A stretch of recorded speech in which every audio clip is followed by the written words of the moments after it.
I'm struggling, guys. I'm how would I say this? I'm a very mood swingy kind of guy. Not diagnosed, but my dad's bipolar. And so I've always kind of felt emotions really high. So let me also preface that by saying a lot of the super ragey in-game stuff you see, that's like 75% performative, right? When I first started doing content creation, the biggest criticism I got is I was monotone. It was just strategy. It wasn't entertaining. So I went over the top rage mode. 75% of it is just for the yucks because you guys seem to like that. And it's funny to do. It's fun to get into a character. I'm not going to do that in this video on this stream. I'm really struggling with Marvel Strike Force lately. I really am. I want to talk about a few things that have been really driving me crazy. Have been driving the community crazy and thus affecting me, and affecting me like a lot. A lot more than if it was just me absorbing the news, because I have a community, which is a crazy thing to say.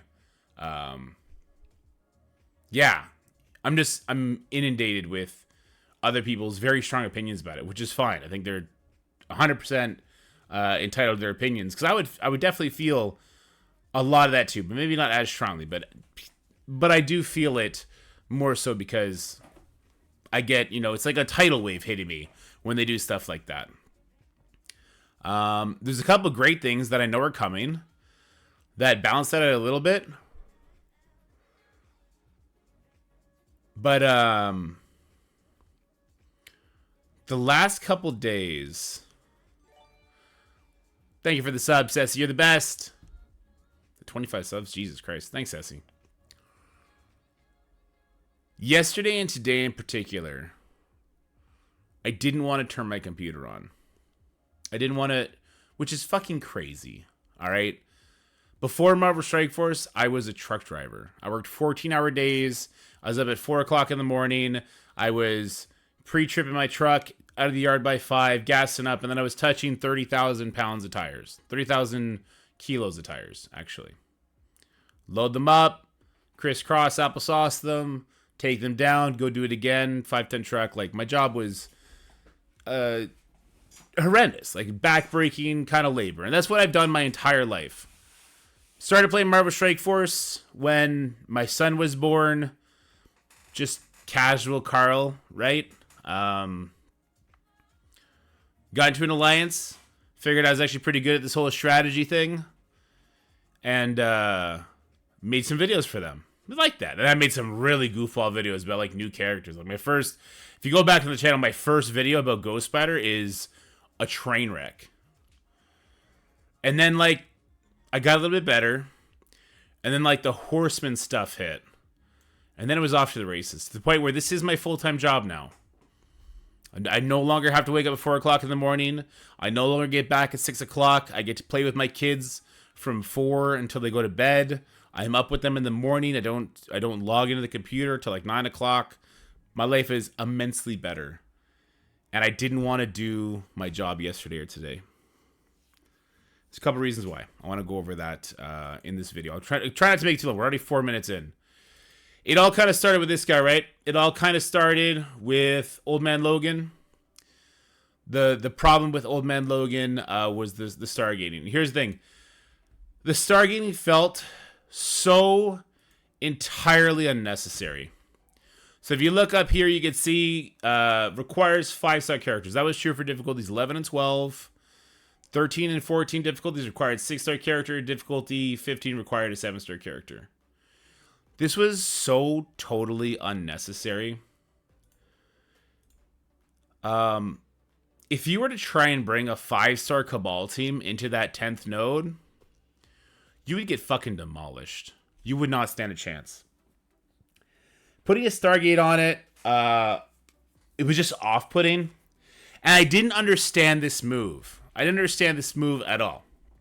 Because I remember back to the Morgan Le Fay event, which was the first It was the first legendary character like this. And I remember the feeling that I had on the Web Warrior node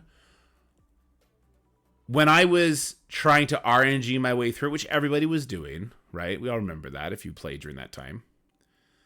And I think I dropped $200 or $250 on Web Warriors during that to get an extra star on Scarlet Spider and on Ghost Spider, and trading materials to level them up higher. I think it was a gear tier 2. I think it was gear tier 17 at the time.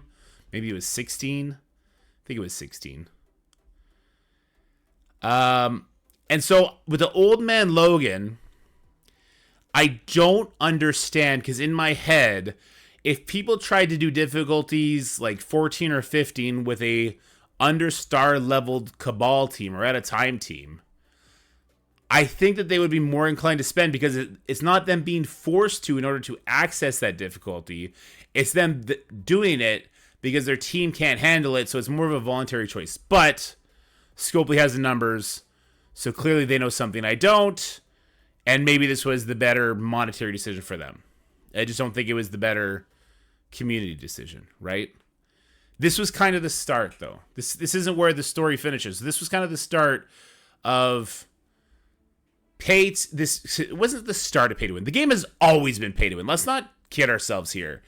The game has always been pay to win. Diamonds were a huge leap in pay to win, but this was a solidified pay to compete against other people that pay, and nobody else competes. So it was pay to win to the next extreme, right? But at least it wasn't pay to play. And that's what Captain Britain is. The Captain Britain unlock is 100% pay to unlock. Needing Black Panther Shuri at 5 yellow stars, at least you get her free-to-play event. And you get Hank Pym to 5 yellow stars, which I don't think we get his free-to-play event, so you got to buy all 310 shards. We haven't had a paywalled character since, what was it, Omega Red? Right? Like, I'm not going to count Dark Dimension characters. That's a whole other thing. That's a whole game mode. It's a whole year-long event. I'm not going to count that.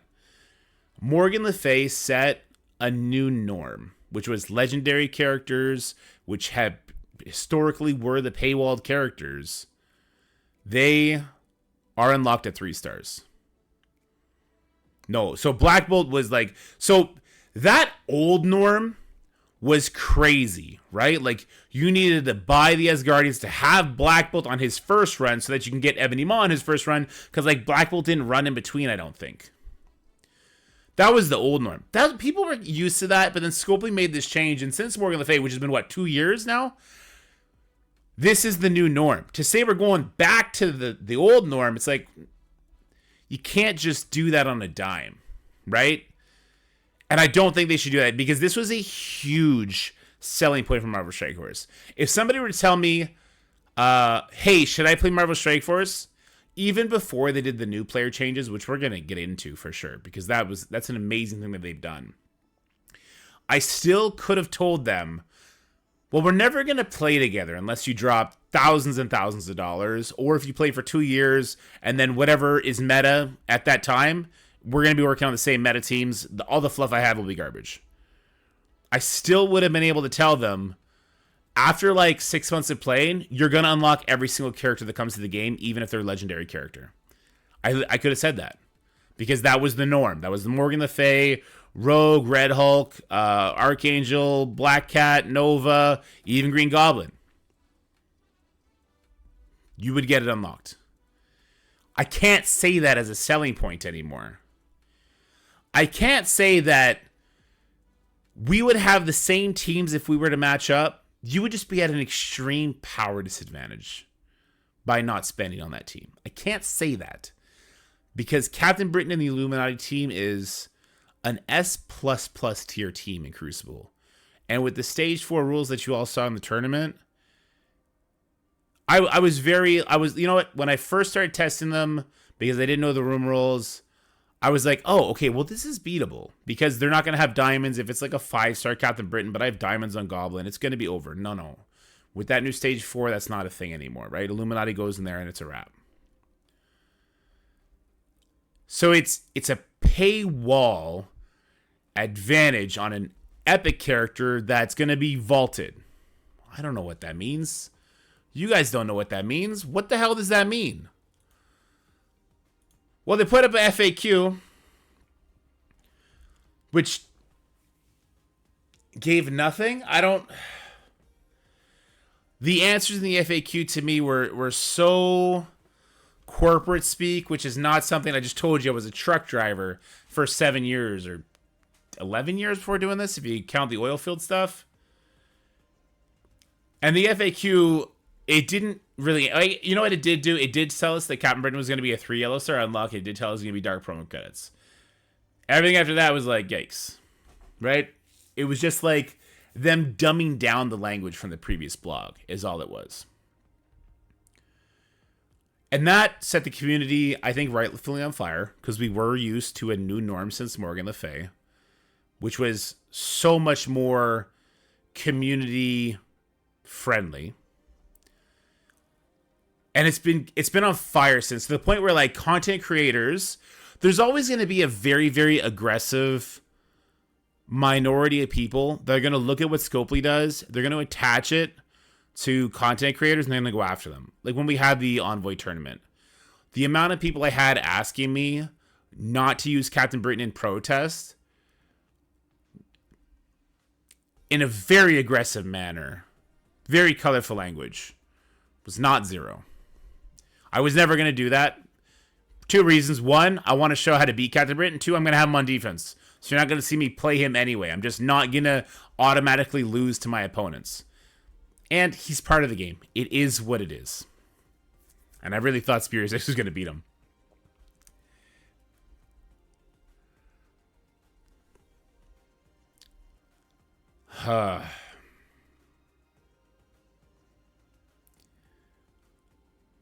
That anger that people felt since this announcement has not subsided.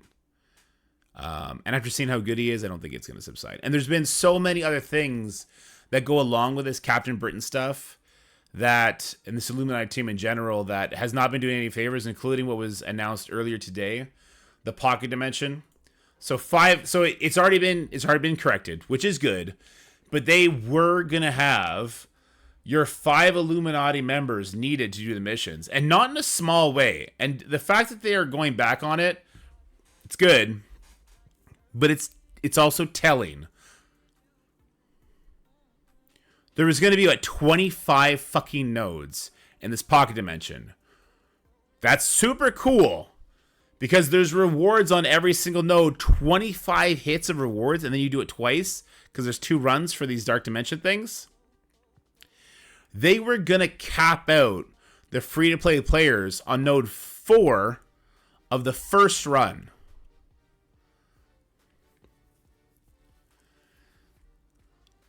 Spenders get a lot of benefits.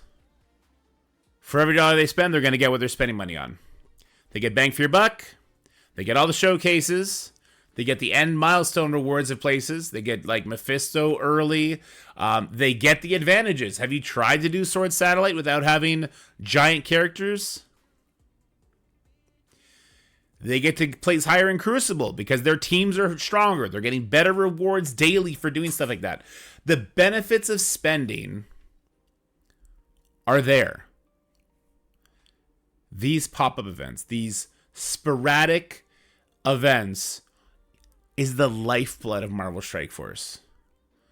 The legendary events like Old Man Logan, the Morgan Le Fay, those sort of events, that's the core of Marvel Strike Force. That is what people love about Marvel Strike Force. It's a Rubik's Cube that is thrown to you that you get to solve and piece together. That is why I liked being a content creator, because I could solve that, do it with people, brainstorm with people, theorycraft alternate solutions with people.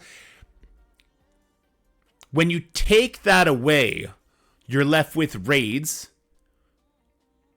Raids is the same fucking thing every day. They're fun for 1 week after they drop a new raid, and that's it for months, right? You're left with Crucible. I love Crucible. By the end of the season, everyone's either running the same shit or it's some sort of crazy turtle meta, right? War, same thing. Arena, you don't have Mephisto, get fucked anyway.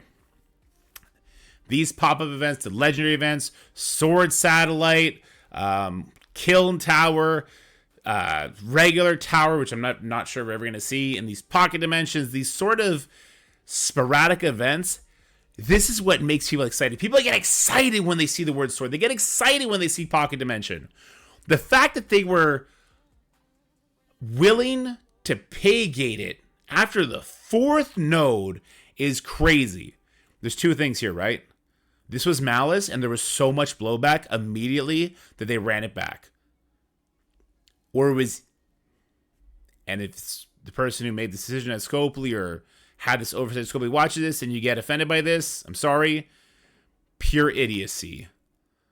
To not put 2 and 2 together that the 5 Illuminati members could only be obtainable by spenders. You have 25 nodes. Presumably we get to collect the rewards for them twice. And this goes the same thing to the Old Man Logan. It should have initially been 3 to 5 Illuminati members. Nodes 5 to 8, 3 to 16 should have been really fucking easy, right?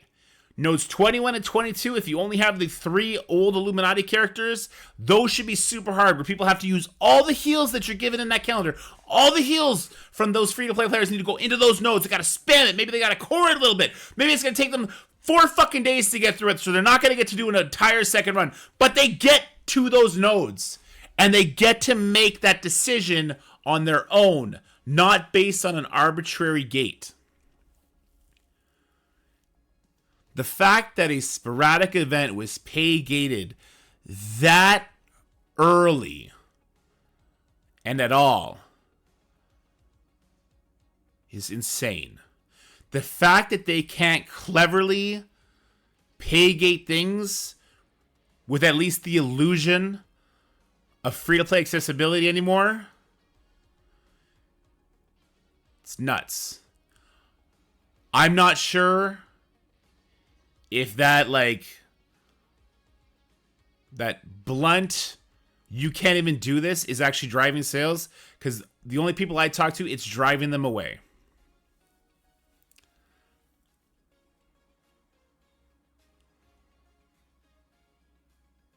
And this is the shit that has me depressed on the game. And not even because it's like, oh, my baby can't do it. Oh, my free-to-play account can't do it. Because the JTD account can do it. I'll experience the content. It is what it is. People play with their friends in this game. Sorry for the voice crack. I'm not about to cry, don't worry. People play with their friends in this game. And when my friends can't play the same game I'm playing anymore, we'll go play a different game. Right? And this is super, super unfortunate, because there's actually a lot of good things to look forward to in Marvel Strike Force. 2 big things and 1 thing that should have happened a long time ago. Fixing Cosmic Crucible. So we're no longer going to be dropping in rankings we weren't supposed to last season. That in and of itself, I actually don't take huge issue with. Lots of games, like League of Legends does this, when a season changes, you drop, you climb back up. But being compounded with the trophy issue is crazy. I'll tell you what happened on my baby account last week. My first match was an unwinnable Crucible because of punching up. I lost 42 trophies.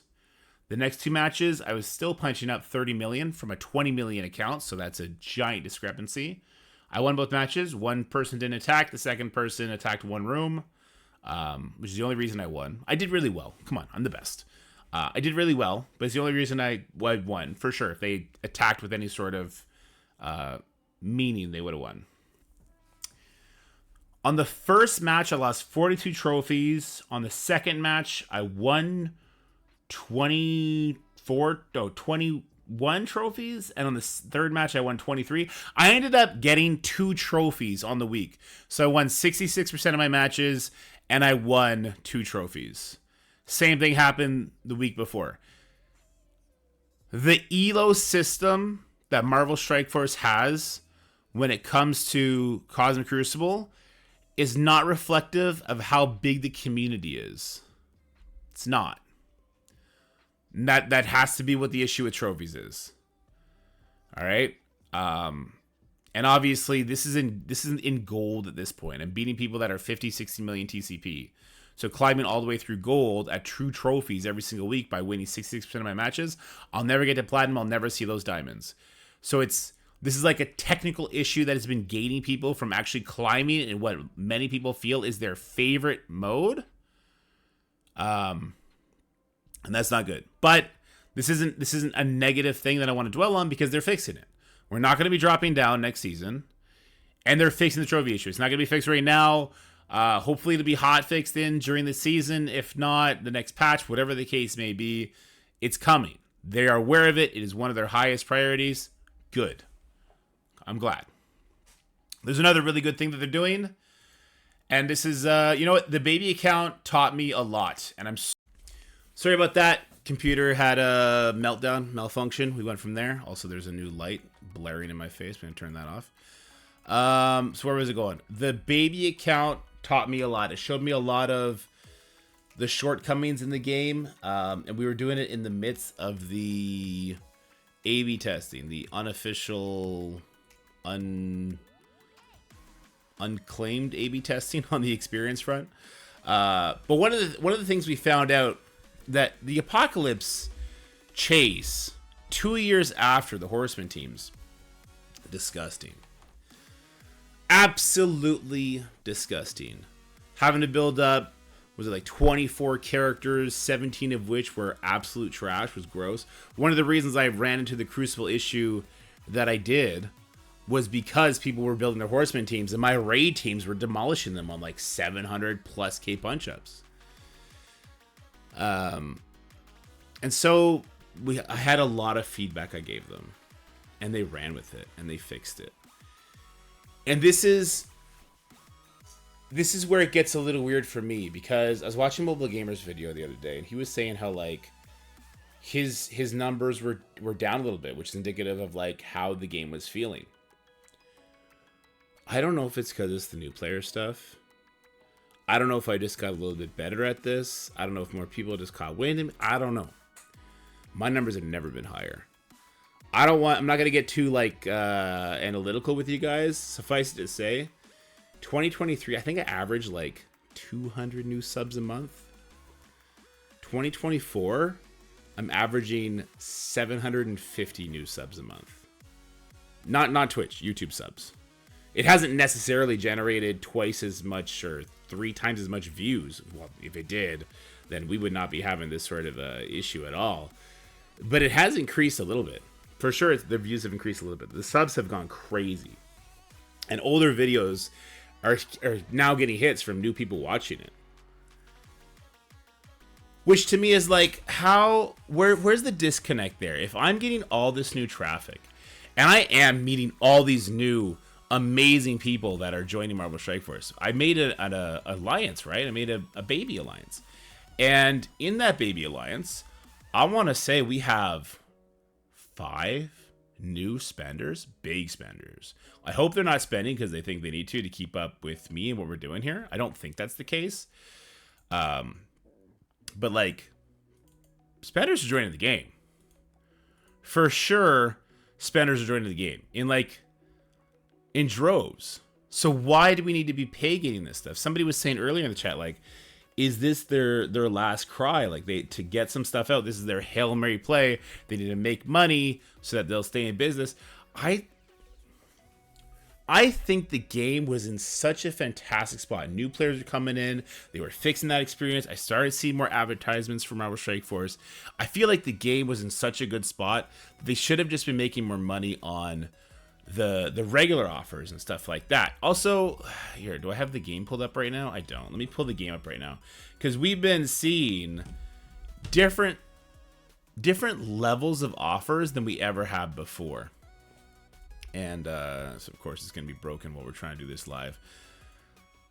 When I was a big spender, I'm not that big a spender anymore, but when I was a big spender, new character offers, you would never ever see. I think there was a Spider Society one where it was like 80 shards. Okay, this one right here, 80 Black Knight, 50 50 45 and 45 for $35. You would never see that shard amount with those price tags. 40, 40, 40 for $25. This is Canadian pricing. Back in the day, you'd be lucky to get 40 penny shards for $25. Like it would be like the Take Flight. You wouldn't get the 2 materials that you see up there. It feels like the offers have actually gotten better. Oddly enough, it's weird to say. And these new players are coming in. I'm seeing some of the guys in my lines have a lot of stars on a lot of these new characters, and I'm getting a lot of messages from people that are going through the legendary events that they have a lot more stars. It's like, oh yeah, I just needed the strategy that you used. My team was way bigger. Blah blah blah. Yeah, even Hank and Shuri 125 to direct 5 stars. If they just put that offer out, more people are gonna buy that. If we didn't need Hank and Shuri to 5 stars from Captain Britain, but they put out that offer, a lot of people are gonna buy that because they're gonna be like, oh shit, I can get that right away. And then they started really catering to new players with lots of cool things, lots of cool promo codes. They fixed the Apocalypse issue, in my opinion, right? We no longer need the Horseman teams. You just see the Horseman characters. Then you need Mystic characters, mutant characters, bio characters, and then again, mutant characters with the Scopely originals. So it brought it down from like 17 garbage trash characters to, 1 Archangel. I guess 2, Morgan Le Fay. And then everyone else you get to pick. Which is just such a better gaming experience. And it's that sort of decision that leaves me dumbfounded when I think about the Captain Britain decision. It leaves me dumbfounded when I think about the Pocket Dimension decision. I don't know how to parse the good changes here and the awful changes there. I don't understand how they're doing that. I don't get it. I don't get it at all. And then there's one thing that we've all been waiting for, and I'm super excited for this, is Battle World. No longer dropping ranks to fix trophy issues. Sorry, that's text that shouldn't be there. Battle World. Battle World looks super cool. So we got a sneak peek-ish when we had the Envoy Summit thing in California last October. And it's an alliance-based event where you're going to climb through stages that are going to have various obstacles, and it's going to end with a big boss. And when we saw the big boss, I'll always remember this. Mobile Gamer was just sitting there. He's like, dog, that ain't sexy enough. Verbatim. Maybe I'm paraphrasing a little bit. And then everybody in the room was like, that is the perfect way to say that. Not sexy enough. And then we get wind of this new graphics thing they're doing. And it's all about lighting. Which means they're going to be able to make like different environments. It's going to be more interactive. Characters look more fleshed out. And I also have to wonder if this is their way of getting bigger characters in the game. Because to Marvel Strike Force's credit, one of the things that people have always loved about Marvel Strike Force is how nice it looks. It doesn't look like, Spidey and Friends. It looks like how people remember the X-Men animated series looking, even though the X-Men animated series never looked like this. It looked way worse, right? And we have certain animations for characters, like Black Cat's always the go-to answer, right? Like she kicks somebody in the nuts. The argument with having like a super big character is the leg would go through the character, and then it would just look horrible, right? They didn't want to do that, which fair enough. And then it's like, what's the alternative? Well, the alternative is you go like the PS whatever method, PS1, PS2 RPG, where there's like a giant foot boss, and your character goes and it's just a generic hit, and then the foot kind of like seizes up a little bit and it's like flashes red. The kind of animation I could put on one of my videos with just a click of a button. And that wouldn't be great either, right? So I have to think that this new graphics thing maybe is to help kind of deal with that, like, which would be really cool. So so this is where it's so hard for me. It's so hard because everything in my gut is screaming. They're cashing out. Why would you make such giant money grubby decisions like the Captain Britain, like the Illuminati 5-star thing? Maybe that was just a brain fart. Why would you make such money grubby decisions if it wasn't to be cashing out? But they're doing things like a new graphics update, so that means they're in it for the long haul. Battleworld is coming. They're starting to engage with the community more. I'm so torn. I'm so torn on how to feel. But in this, because that's all stuff that's coming. It's possible. But in this moment, in this Captain Britain moment, it's a bad moment for Marvel Strike Force. It's a really, really bad moment for Marvel Strike Force right now. The way the community feels. We lost Purple Sticky. Purple Sticky was a non-spender, but he was an avid fan of the game. He played really hard. He did really well by being very engaged and having a community. We lost Run 7, who was trash at the game, but was super entertaining. We lost 30AA Gaming, who I didn't have enough interactions with to know what he was all about, but I know he was an envoy. We lost him as well. We lost Tana tonight after the 5-piece for Illuminati was needed. And me and Tana have very different opinions on mostly everything. But he had a giant community. People love to watch him from Marvel Strike Force. And so that's important for the game. So we're losing these guys. And the community is in this huge upswell. And people are harassing content creators. And it feels like they're cashing out. And it's hard to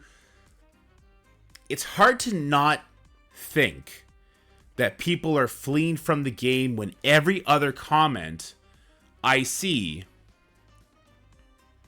on YouTube, half of the people in Twitch, hey Dorky, this has been a blast hanging out with you. I can't do this with Scopely anymore, so I'm leaving. And being that this year has been just this giant upswing and then this stuff coming, it's a lot. It's a lot. And here's the thing. I talked about this in the opening. I was a truck driver for a decade. I was working 14 hours a day.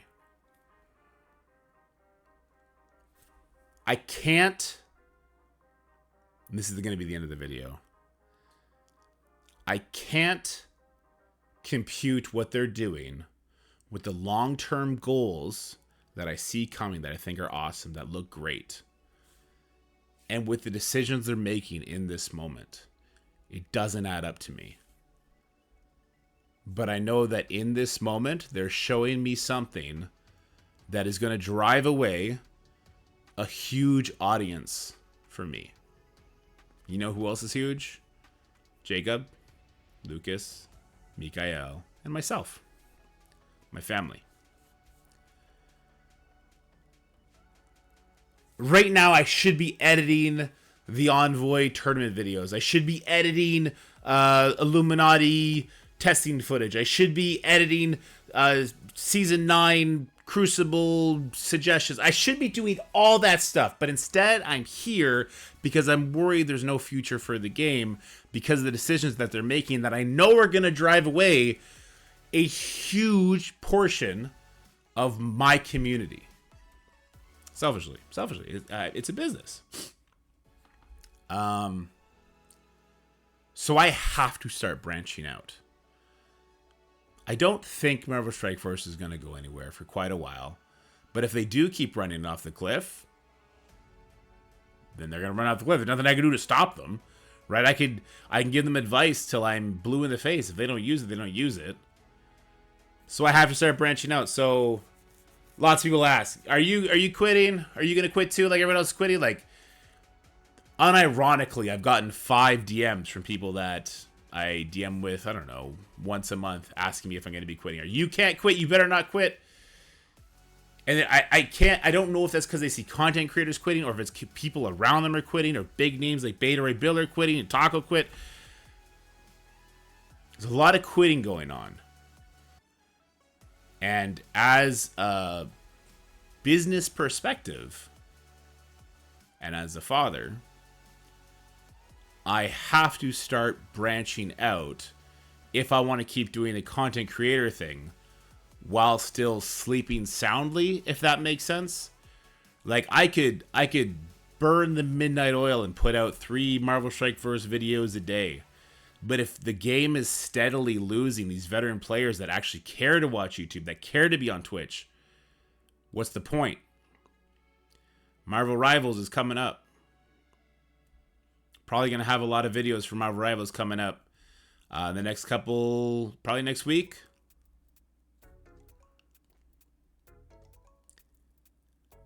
Marvel Strike Force really, really did change my life in a crazy way. And I had really high hopes because this IP, you could ride this IP forever. Did you guys see the Echo show? They made a show about Echo, guys. The Marvel IP, if you do it right, and you have characters like Odin come to the game, like Gore, Professor X, all these huge names, like, if you do this IP right, this IP is super profitable. And it felt like they were going the right way. But if you drive off the biggest part of your community before you get to where we have things like Battle World in the game that people are celebrating, stuff like that, bro, I don't know. All this to say, no, I'm not quitting, but I am deeply dissatisfied with the game right now. I'm depressed about the game's current state. Very much so. And we're going to be diversifying on the channel. We're going to be not putting all our eggs in the Marvel Strike Force basket anymore. We're still going to have a lot of content coming out. It may not be as heavily edited as I would like. I don't think I'm going to be doing the Cosmic Crucible transitions that we did for the last 3 seasons. I don't think I even used them very much this season because I started not wanting to post Crucible videos with everything that was happening. I just didn't want to anymore. It feels bad, and I don't want to feel as bad. So keep an eye out there'll definitely be some good Marvel Strike Force content coming out, but probably some Marvel Rivals coming out as well. I'm hoping to have a bunch of keys to give away again, if that's even going to be a thing this time, or just to enjoy the game together. But that's it, guys. This video was way too long, far too long. But I wanted to share, like, why I won't quit the game. First of all, because it's my job. It feeds my family. But also because they are clearly still working the long game here. And for what it's worth, the community manager team gives me lots of hope. When, like, Lori is working her ass off to get us all this new stuff that we've never really had on the playtest before, and to get us these tournaments off the ground, to get us those promo codes, working on a bunch of other stuff. I think the community management team gives me the most hope for the game based on seeing how they work, which I wish you guys could see, but you can't. Anyway, this video went way longer than I wanted it to, but people in the stream seem to like it. All right, talk later. Bye, guys. That's it for the video, guys. I hope you enjoyed it. If you did, make sure you like, share, and subscribe. Stay happy, healthy, have fun, and I'll see you in the next one.